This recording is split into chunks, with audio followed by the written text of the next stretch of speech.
And then God said this. Do not be afraid of their faces. Do not walk in fear because of their facial expressions. This is a lesson years ago God had to teach me. I won't tell you that story right now because it's a lesson I had to learn years ago. You don't go by facial expressions. You can't depend on facial expressions. You'll misread them. He said, don't be afraid of their faces. Jeremiah was going to be preaching to people who were hostile to God, hostile to his message. The crowd would not be happy because Jeremiah wouldn't be preaching happy messages.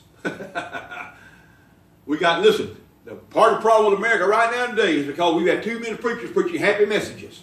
And that's all they know how to preach. That's all they ever did preach. Happy messages. Oh, God wants to do this. God wants to make you a millionaire. God wants to bless you like this. God wants to bless you like this. Listen, there's nothing wrong. We enjoy the blessing of God. We want to receive the blessing of God. But that's not what it's all about.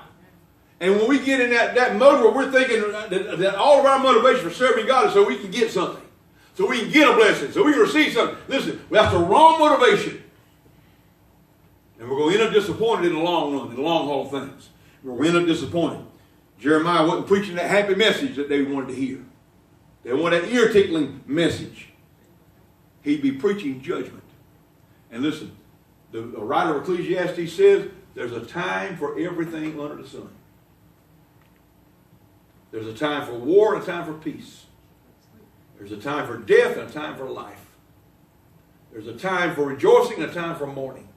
And he goes on down a list of things that says there's a time for this and a time for that. There's a time and a season for everything. And sometimes there's a time and a season for God to try to get a word across to his people and to a nation especially, letting them know, look, this needs to change.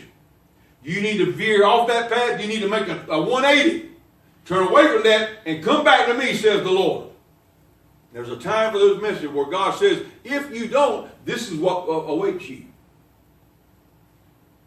Jesus himself said, if the blind lead the blind, both of them are going to fall in a ditch.